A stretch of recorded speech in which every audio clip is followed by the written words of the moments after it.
सोचो, आपके अधिकारों का हनन हुआ, ये कौन समझाएगा? ये बात हम बोलते हैं तो दूसरे लोग ये सुनते हैं। ये आदिवासी लोग तो उनके समाज की सच्ची संस्कृति वो बता रहे हैं। कौन बोल रहा था? मास्टर बोल रहा था। कौन बोल रहा था? मास्टर नहीं बोल रही थी। चलो एपीओ करो, चलो निलंबित करो। तब एपीओ करो, निलंबित करो, तो अमर होड़ने आप तो हो हमारे कितने बढ़ते हो? अरे हमारे बाप दादा मौका ना सोडा खाई नहीं सीखा। हमारे बाप दादा किने मोरी भीख नहीं मांगती, किने क्या रोटा खावा नहीं किया, किने क्या आत्म पे आप जा हमें गाड़िया मरी से कहो तुम्हारी नौकरी तकी हमें पैसे दो और नौकरी हो तुम्हें अच्छी बने। हमारे समाज नो भाग दो, हमारे बाप दादा मानगढ़ मत मर जा, पांच चितरिया में मर जा, लिदुड़ी बटली में मर जा, रास्ता पाल में मर जा, तारे मन अधिकार मन जो आरक्षण तमें आगे करना लायको यह अधिकार हमारे बाप दादा ने लड़ कर करके मर करके हासिल किया है। तुम क्या समझते हो इस बात को? यह अधिकार आरक्षण का अधिकार हमें हमारे समाज ने दिलाया, हमारे वीर भक्तों ने दिलाया, संत मावजी महाराज ने दिलाया, संत सुरमाल खराड़ी ने दिलाया, संत गोविंद गुरु ने भी दिलाया और पालवी भीलों ने दिलाया है हमको। ये बात हमें याद रखनी होगी। हेलो एक बात और बहुत अहम है, बहुत जरूरी, हमारी विवाह पद्धति के लिए आजकल हमारे लोग अमदावाद जाकर के बहुत सारा पैसा कमाते हैं और यहाँ आकर के अपनी शादी के लिए, विवाह के लिए सोने के गहने लाते हैं दुनिया भर के, और हम भी मांगते हैं। लेकिन पिछले दिनों अखबार में छप कर क्या आया था मेरी बहनों, मेरी बेटियों, मेरे बेटों कि 70 से 80% सोना और चांदी नकली आ रहे, तो हमें क्या करा करेंगे? जा सोचो, हमारा समाज है उसको चांदी के गहने से ही विवाह करना चाहिए, ऐसा मैं कहना चाहता हूं। मैं आप सबके सामने, इन लाखों आदिवासियों के सामने सौगंध खा के कहता हूं, मेरी बेटी के विवाह में एक भी सोने का गहना नहीं मंगवाऊंगा, एक भी नहीं। शादी के बाद कितने भी गहना सोने का पहना है कोई आपत्ति नहीं, लेकिन शादी में मैं सोने का गहना नहीं पहनवाऊंगा, नहीं मंगवाऊंगा। मेरी बेटी भी आए अभी, तो यदि हमें हमारे पैसे को बचाना है, हमारी मजदूरी को बचाना है, हमारे समाज को बचाना है, तो हमें ये भी सौगंध खानी होगी कि आज के बाद माड़वे में, पटले में सोने का गहना हम नहीं मंगवाएंगे, चांदी का ही मंगवाएंगे। और विवाह होने के बाद भले 5 गहने 4 सोने के पहना दो, हमें कोई आपत्ति नहीं है, कोई आपत्ति नहीं है। ये बात हमारी बेटियों को गलत लग सकता है, लेकिन बेटा मैं एक बात बहुत महत्वपूर्ण कहना चाहता हूं। जब आप विवाह के फेरे के बाद 2 दिन बाद वही रकम सोने की लेके मार्केट में जाओगे, आधा पैसा भी तुमको नहीं मिलेगा। क्या ये बात सही कह रहा हूं, गलत कह रहा हूं? ये बात कठिन लग सकती है। मैं तो कहता हूं नेकलेस का कितना रुपया होता है, नेकलेस का इतना रुपया मान लो 1.5 लाख रुपया होता है, तो नेकलेस के बदले 1.5 लाख रुपए की चांदी की रकम मंगवा लो, मना ही नहीं है। लेकिन इस गलत रकमों में, इस नकली और मिलावटी चीजों के पीछे हमें नहीं भागना, ये कहना चाहता हूं। मेरे को पिछले साल बोलने में दिक्कत हो रही थी, मैं बीमार हो गया था और बहुत सारा, क्योंकि बोल करके बहुत सारी चीजें, मेरी भी गलत आदतें थी, चाय भी पीता था और बहुत सारी ऊंचा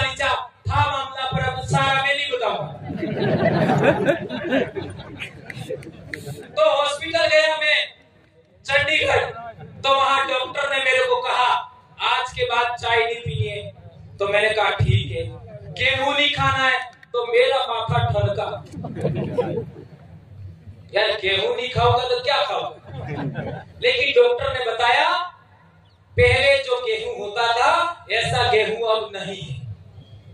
ये पंजाब हरियाणा से जो पेस्टिसाइड उर्वरक इन रासायनिक पदार्थों से जो गेहूं पक करके आता है वह बहुत ज्यादा जहरीला है और हमारे लिए बहुत सारा नुकसानदेह है।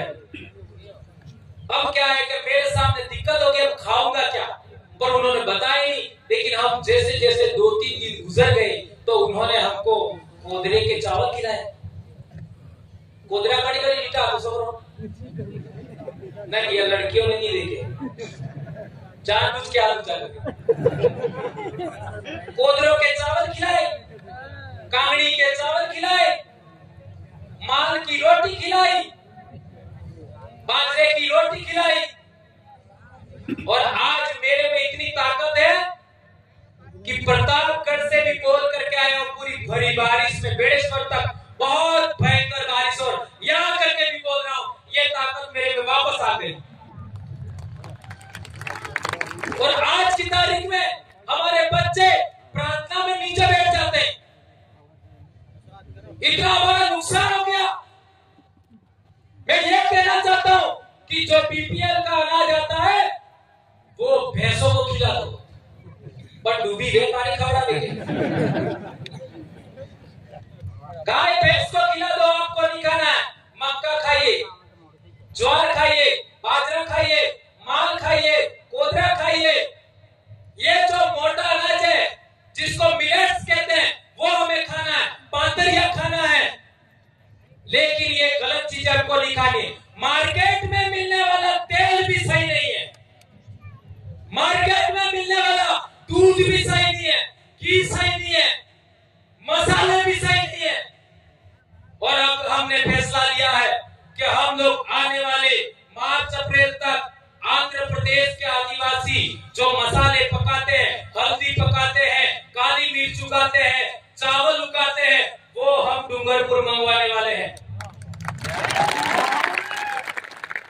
और यही बात आदिवासियों को हम खाने के लिए हम लोग देने वाले हैं।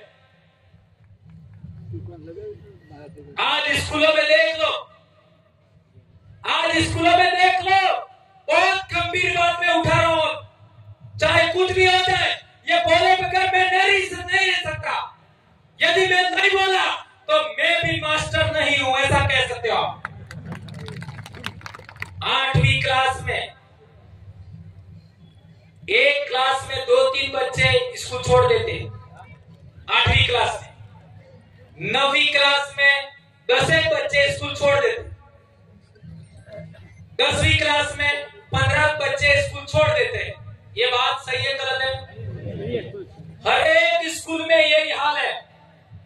8वीं में 2-3 बच्चे, 9वीं में 10 बच्चे और 10वीं में 15 बच्चे स्कूल छोड़ देते हैं, और 10वीं के बाद बहुत कम छोड़ते हैं। इसका कारण क्या है? इसका कारण क्या है?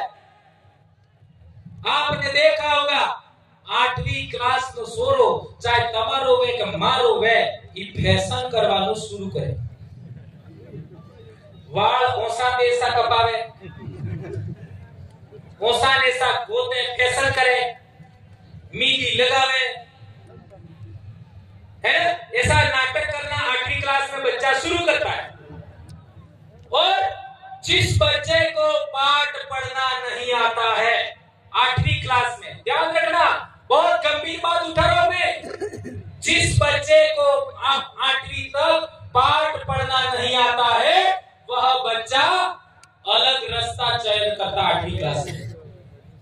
और जिस बच्चे को पाठ पढ़ना आता है, माँ बाप ध्यान देते हैं, काका बाबा ध्यान देते हैं, टीचर ध्यान देते हैं, उस बच्चे का ध्यान अलग रास्ते की ओर मुड़ता है। 8वीं क्लास में 2 रास्ते स्टार्ट होते हैं, एक रास्ता मौज मस्ती का, एक रास्ता पढ़ाई का। जिन बच्चों को पाठ पढ़ना नहीं आता है वो अपने आप को गिल्टी महसूस करते हैं, शर्म महसूस करते हैं, वो मौज मस्ती की ओर मुड़ जाते हैं। और मौज मस्ती की ओर मुड़ने वाले बच्चे व्रत उपवास में फंस जाते हैं, इसके बाद नशे में फंस जाते हैं, इसके बाद बाइक राइडिंग में फंस जाते हैं, इसके बाद और बहुत सारा आप सब जानते हैं। और वो बच्चे क्या करते हैं आगे जाकर के? बाइक राइडिंग करने के लिए, मोटरसाइकिल 1.5 लाख की लाने के लिए, चलाने के लिए पेट्रोल भी तो चाहिए, कहां से लाएगा? फोन चलाने के लिए रिचार्ज भी करना पड़ेगा, कहां से लाएगा? इसकी वजह से हमारे इलाके में बहुत सारी घटनाएं घट रही है। ये बात ध्यान रखनी है।